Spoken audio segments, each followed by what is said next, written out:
6. And it gets all jammed up, and nobody on the East Coast is going to be able to get back. You heard it there from Congressman Phil Rowe. This storm is pretty nasty, and it's causing some major problems up and down the East Coast. Plus, the search for a missing teacher in the Knoxville area has come to a tragic end. We have the details and the latest on how the winter weather is impacting our area. The news at 6 starts right now. You're watching News Channel 11 in your corner at 6. Good evening, and thank you for choosing News Channel 11 at 6. I'm Callie Durham. We are live right now outside in Johnson City, and the snow is coming down right now. We'll join Callie. She's helping us out because we're in storm threat mode right now. She's helping us out this evening. We'll join her in just a bit, but I want to show you some video right now from earlier today across the Tri-Cities. Talk about snow coming down a little bit more than it was here. We saw a lot of snow throughout the area, and a lot of people saw that snow as well. A lot of kids playing in that snow, and it'll be lingering around for a while as it makes its way up the East Coast. Many roads throughout our region still saw significant amounts of snowfall throughout the day, leaving towns looking deserted but peaceful all at the same time. Now I want you to take a look at this. This is from a Facebook page of the group Endless Summer. They were heading here to the Johnson City area, and their tour bus got stuck in a ton of traffic. They're actually going to make their way here now. That announcement just on their Facebook page. They're heading to Johnson City to perform at Niswonger Children's Hospital, but they did get stuck in the snow and had to do an impromptu concert for people trapped in the snow. Thankfully, they made their way safely here, or making their way safely here rather. Now, of course, everybody wants to know what's the weather going to be doing in the next few hours. When are we going to stop seeing the snow, or is it going to hang around? For that answer, we turn to meteorologist Brian Walter, who is monitoring all the conditions right now in the storm sit-in. Yeah, hey there, Carter. Still dealing with the snow, as we can see there from on top of the roof and across the area. Still dealing with some light to moderate snow showers. Not out of the woods just yet. Winter storm warnings still in effect for a good chunk of the area. We're going to take a look at those right now. Everybody in that pink color still under that winter storm warning. Now it's split in terms of timing. The lower elevations lasting maybe just another hour or so, just through the evening hours. With the high terrain, this warning will continue overnight tonight till about 4 o'clock in the morning. We're still going to see that potential for some snow showers, but I think the good news here is most of the accumulating snow has come to an end. But again, we're still going to deal with that potential for some snow showers, and could add maybe just a little bit more to the impressive numbers that we have seen across the area. Upward of 2 feet of snow in some places. Had a viewer report on our Facebook live video right now of 20 inches of snow in Pound, Virginia. Here's our snow machine. This is on Viper radar. This is a little bit more of a sensitive mode here. It gets really good at picking up some of these light snow showers. We see the blue. That's the snow showers passing through, not picking up everywhere. Johnson City again seeing some snow, not seeing blue here right now. So that potential is out there to continue to see these snow showers. Okay, just watch out for some of the roads. Could be a little bit slick in some spots, especially any untreated surfaces here. And your planner showing temperatures remaining in the 20s this evening, really not dropping too much. And again, some snow showers possible this evening, tonight, but some sunshine on the way and warmer temperatures. We'll talk about that in that 7-day forecast coming up in just a few more minutes. Back to you. Those warmer temperatures sound pretty good. Thanks, Brian. We'll check back in with you and Curtis in just a few minutes. The Tennessee Emergency Management System maintains that the volunteer state is under a state of emergency tonight, as many back roads are still covered in snow and ice. While many people are taking TEMA's advice and staying at home, I actually found a few others venturing out to brave the weather in search of a little fun. We've got food, we're ready to go. Now we just are finding ways to get out of the house. We have cabin fever and we're looking for things to do, so we're here. Watch out! Fun in the fresh powder is what Shauna Scott and her family found at their favorite sledding spot at Liberty Park in Johnson City today, and they're not alone. We just live in the neighborhood just right down the road, so trying to get out and enjoy the snow. The girls love to sled, and so we're here. We never get this, so we love it. And look who I ran into, Congressman Phil Rowe out for a walk in the flurries. Rowe's in town actually as the legislative session is postponed due to the blizzard-like weather they're facing in Virginia. Since I've been there, it's by far the most snow they've had, and I'm glad I'm here at home, getting to enjoy this and not sitting up there stuck in a small apartment. Most people I spoke with seem pretty excited about our current conditions. I hope it stays. I hope it keeps going. But not everyone is so thrilled about this winter weather. Enjoying all the snow? No. This is the South. It's supposed to be 80 degrees and sunny. I work on Monday, so I am ready for this to melt so I can get to Kingsport on Monday without a problem. While most main roads are being cleared, some side streets could be a hazard. People be safe too. Want to make sure not too many cars I've noticed on the road, and so people need to be really careful. It is slick out there.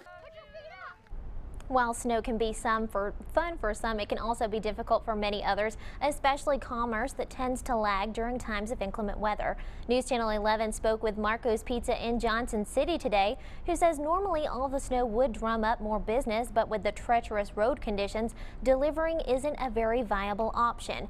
And with less people getting out to brace the cold, it can be especially hard for business. If it's just a snow and the roads aren't too bad, people don't want to get out and I can actually deliver a lot more. But with it being like this, it makes it difficult to get out there and deliver. But I try my best. Marcos says another reason for being slow could be the fact that many people don't know which businesses are open on difficult days like today. Well, tonight, snow continues to pile up across the mid-Atlantic, especially in the nation's capital. For a look at the conditions in Washington, here's News Channel 11's national correspondent, Mark Meredith.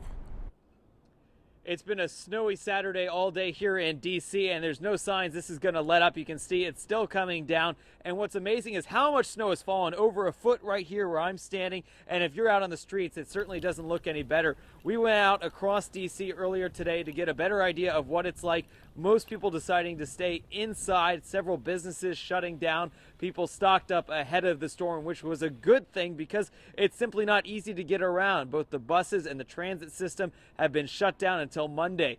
All three airports here in D.C. remain shut down, and there's no word yet if flights are going to resume on Sunday, or they may have to be canceled yet another day. The hotels we checked with, they have been completely sold out because of so many people just were stranded and they realized that they had to hunker down, which is exactly what the Washington, D.C. officials told us they wanted. And while it is a picturesque sight across Washington, whether you be at the White House or the Capitol, it is still downright dangerous for people, so they're encouraging everyone to stay inside whenever possible. Reporting this afternoon in Washington, I'm Mark Meredith. And new developments tonight in the search for a missing Farragut preschool teacher. Authorities in Knox County tell us that 29-year-old Melanie Coley was found dead inside her vehicle this afternoon.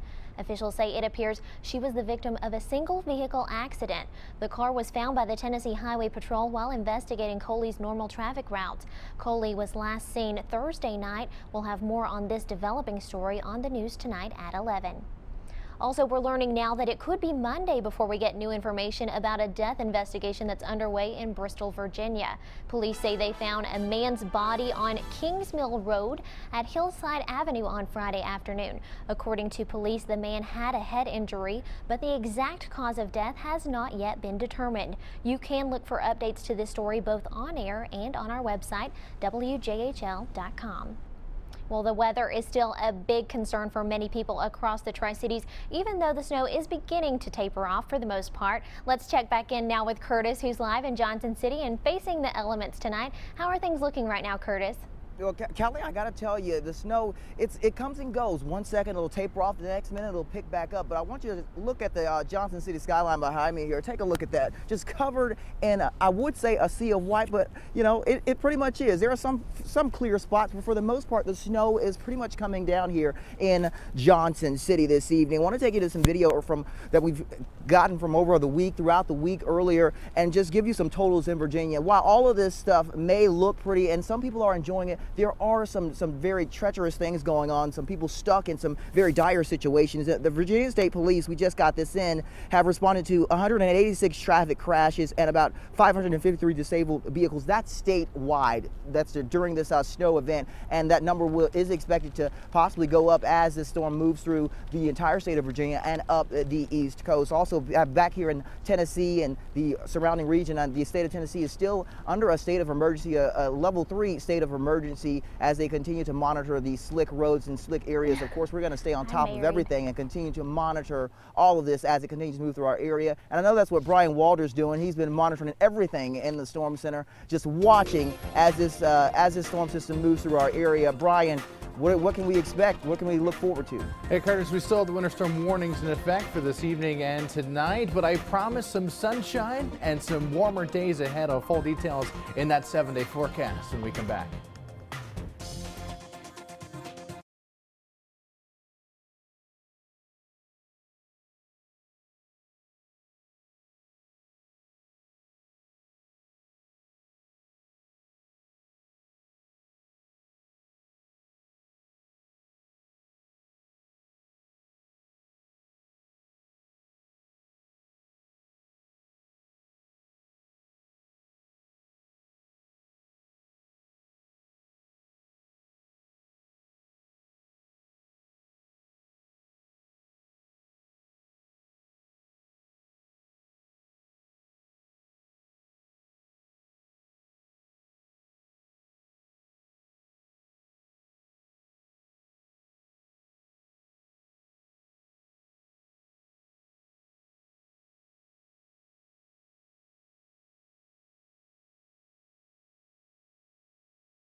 Now, Storm Team 11 meteorologist Brian Walter.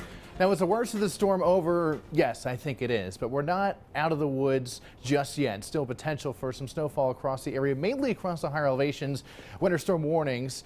And in fact, for much of the area, this is through this evening and tonight. The lower elevations are going to expire first in just about 40 minutes or so. But some of the higher elevations, the mountainous areas, this winter storm warning lasting through the night tonight into early tomorrow morning. Right around 4 o'clock, I think is when we could see that warning expiring. Still potential for some snow showers, light accumulations possible. Like I mentioned, most of the accumulating snow has come to an end. Now here's our Viper radar. This is the snow machine. This is one of the products within our Viper radar. Very sensitive mode here, very good at picking up some of the light snow showers. And we see the areas of blue. That's some snow moving through the area. I think it's missing some patches of light snow, but we're going to watch out for the potential again as we continue throughout the rest of the evening and overnight tonight to see more snow moving in. Now the big snowfall right now is off to our northeast. The system has moved off the coast, continuing to make its way northward and dumping heavy snow anywhere from just south of Boston around the Cape Cod area through New York City, New Jersey, Philadelphia, down to Washington, D.C., even parts of central Virginia still dealing with some snow right now. And snowfall totals in this area anywhere from maybe 1.5 feet to 2 feet to upward of 3.5 feet of snow. So very impressive snowfalls here. Likely some records being broken with this storm. But again, for us, most of the accumulating snow is done. That's the good news, but still potential for maybe some slick roadways. Going to have to watch out for that. State Street's looking pretty good right now, though. This is Bristol General Shale Skycam Network. Very cold outside with a temperature of 24 degrees. Temperatures generally low to mid-20s across the area right now. Factor in that wind, which is about 5 to 10 miles an hour, and it feels like we are in the teens right now. So very cold outside, and here's your forecast throughout the rest of the evening hours, taking you 8 o'clock to midnight here. Keep an eye on this timestamp as we go forward in time. Still clouds, still some light snow showers out there. Temperatures dipping back into the teens overnight tonight. And our model, I think, just a little bit too quick clearing us out. I think there's a potential some of the clouds and flurries could linger into tomorrow morning. Now, if we do clear out, look at these numbers here, low teens, possibly single digits for wake-up temperatures. But if the clouds linger like I think we do, will be a little bit warmer, relatively, of course, middle teens for wake-up temperatures tomorrow. But regardless, a very cold start to our Sunday, and I think we do see sunshine coming later. Again, if we wake up with some cloud cover, sort of a gradual clearing process, and by the afternoon we're going to see mostly sunny skies. Temperatures are going to be in the low 30s. That's the best that we can do for temperatures tomorrow afternoon, and we're going to stay clear for Sunday night into Monday. A very cold start to Monday with clear skies, some calm winds, and also some snow on the ground. I think we're going to see temperatures on either side of 10 degrees, but a nice rebound in temperatures on Monday. Sunny skies throughout. We're going to see afternoon temps in the 40s, and then we see more clouds moving in Monday night into Tuesday. This cold front here is going to bring a potential for some rain and snow showers on Tuesday, 60% chance, and could see a little bit of light snow lingering into early Wednesday before a warm-up comes our way by the end of the upcoming week. So recapping that forecast, teens overnight tonight, cloudy, cold with some lingering snow showers mainly across the higher elevations. Can't rule out some clouds and flurries tomorrow morning, but gradually clearing skies, sunshine by the afternoon. 33 is that high temperature. 46 on Monday, again after a very cold start, but sunny skies throughout the start of the upcoming work week. Then there's rain and snow showers moving in on Tuesday. I think it could be all rain at one point, something we're going to watch out for, but transitions to snow Tuesday night into early Wednesday. And then the warming trend, Callie, 38 Thursday, 40s by Friday, and maybe even 50s on Saturday. I think that's going to be some shorts and flip-flop weather, I think, by the end of the 7 day there. So from today just to Monday, we're looking at probably about a 20 degree yeah, hike big there. swing, but of course we got to get through the snow first. Right. Watch out for the and back as you roads. said, Yeah. we could still get a little bit more. Just a little bit more. Well, Curtis is actually outside right now. Let's go ahead and turn to Curtis. Curtis, what's things looking like out there? You're actually still braving the weather. How are things looking? Yeah, it's looking pretty good, Callie. I'm actually barely hanging on by a thread because it's so cold out here, but that's okay. Snow's still coming down here in downtown Johnson City. Now, of course, looks can be deceiving. This all looks very good, and even children having fun out in the snow earlier today. But we do have sad news to report tonight that there were several fatalities across the area, even here in our region, in North Carolina as well. I want to show you that video there now. It looks what we're looking at is the winter weather that played a role in a fatal accident. This actually happened Friday in North Carolina. Authorities say a child was killed and 3 others injured when a pickup truck crashed on Interstate 77 near Troutman, North Carolina. Rescue crews had to cut the roof off of the truck to get the victims. Officials said the deceased child was in a child seat at the time of the accident. The injured were taken to the hospital for treatment. The wreck remains under investigation. That is why it is so important that everyone, if you don't have to go out, bottom line, don't go out, and remain cautious if you have to go out in this weather. We've got much more coming up when we come back. Callie has more for you, as well as sports with Jake. Stay with us.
Just a second. We're talking ETSU men and women, one at home, one on the road.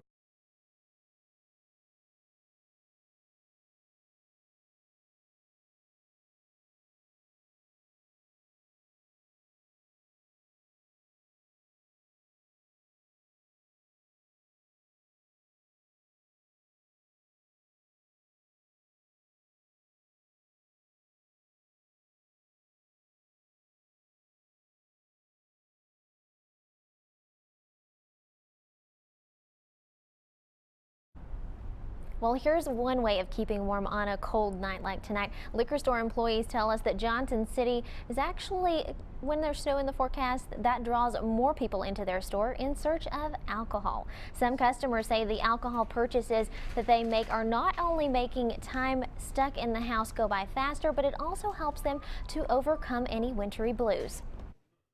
Definitely people start coming in earlier because they see the forecast, they see something's coming, they want to get their products, you know, before they go home and get stuck. So yeah, it definitely picks up at the time. Hey, it's awful cold outside, and I've been stuck in the house, and I figured I'd come by the liquor store and get something to make the time go by a little faster and maybe warm me up at the same time. It's football season too, the playoff. Employees say that not only do they see their usual customers when snow's in the forecast, but they also tend to see quite a few new faces. Employees also want to remind everyone to please wait until they arrive at their designated destination before popping that top or cracking that seal. And Jake Young actually is joining us now with your look at sports, and Bucks are actually back on the court today. That's right, the ETSU men and women, both on the court, one at home, one on the road. And Bristol Motor Speedway owner Bruton Smith found himself in the NASCAR Hall of Fame. All that and more is up next.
The ETSU men are developing a little bit of a reputation for late game dramatics this year. They won on a buzzer beater at Georgia Tech and near buzzer beaters against both UNC Greensboro and Mercer. Today they hoped they wouldn't need it against middle of the pack Citadel at Freedom Hall.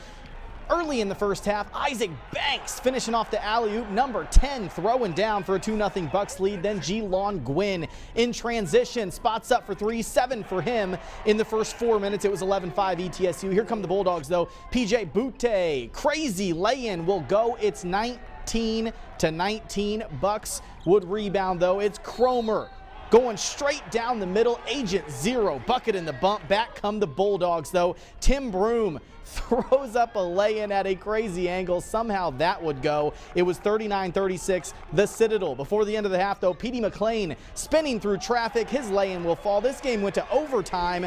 The Bucks win 101-92. The Tennessee men had a shot to knock off a ranked team for the first time this year, hosting number 24, South Carolina. Good start for the Vols. Kevin Punter driving in and dropping in for 2. Punter just warming up, that part of an 11-1 Vols run. UT led by as many as 8 in the first half. What a run, though, by Carolina coming back. Michael Carrera, the triple. It was Vols by 1 at the half. The Governor in town for today's game. Second half we go. Tennessee with one of its better shooting halves of the season. Punter for 3. They were up by 6. Then Admiral Schofield driving for 2 of his 7. Vols up 8. They pull the upset. Your final 78-69. The weather held it off for one more day, but this afternoon Bristol Motor Speedway owner and longtime NASCAR promoter and innovator Bruton Smith found himself in the NASCAR Hall of Fame. He's a true visionary, so please welcome 2016 NASCAR Hall of Fame inductee, Mr. Bruton Smith. Smith was part of the 5-member 2016 Hall of Fame class, recognizing 70 years of service to racing and innovation that included changing just about everything at Bristol but the half-mile distance, and coming up with huge video boards and other ways to improve fan experience. For Bruton, the fan is always right. He listens and he reacts. And now at 88 years old and fresh off beating cancer, he's in the NASCAR Hall of Fame. I appreciate you all of coming, and I hope you have a great season, a great racing season, and I'm delighted, and I'm glad to be a part of the House of Fame here. It's just great, and I don't know what I'm going to do here, but I plan to spend some time out here, and so maybe I'll see you here, okay? Thank you again.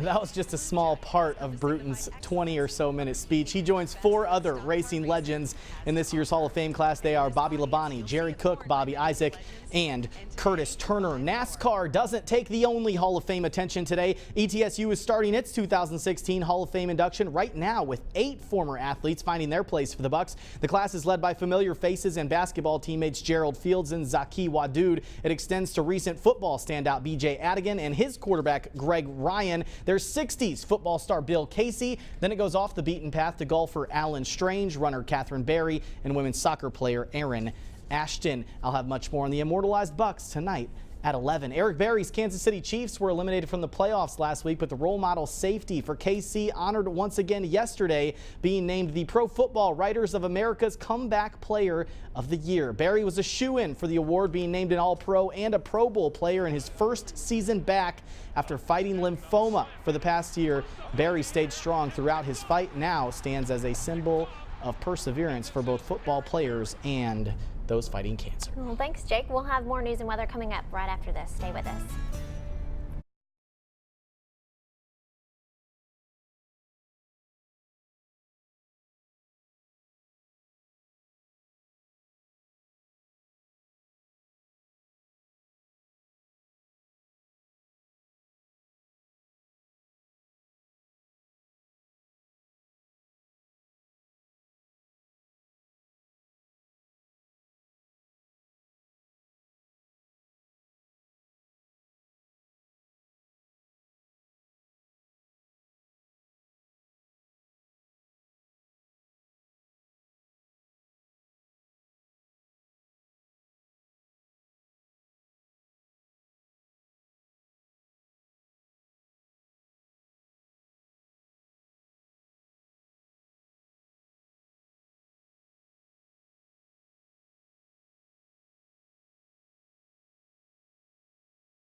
Yeah, we're still out here live in Johnson City this evening as the snow continues to come down. Of course, we'll have much more updates on the news at 11 about the current conditions when you join us tonight on News at 11. I'll then have thawed off and gone back inside with everyone else. We're live in Johnson City tonight. Callie, back to you guys. Thanks, Curtis. I hope you're staying warm out there. You know, he volunteered to go outside, I'm pretty sure. That's all on him. All right, here's a check of weather real quick. Still gonna see some light snow showers, some blowing snow out there as well, but some sunshine by tomorrow afternoon. Warm on Monday. Next chance of rain and snow showers coming on Tuesday. Maybe even 50s by the upcoming weekend. Something to look forward to. Thanks, Brian. You guys be safe out there. Have a good night, everyone, and be sure to tune in to the news on Channel 11 at 11.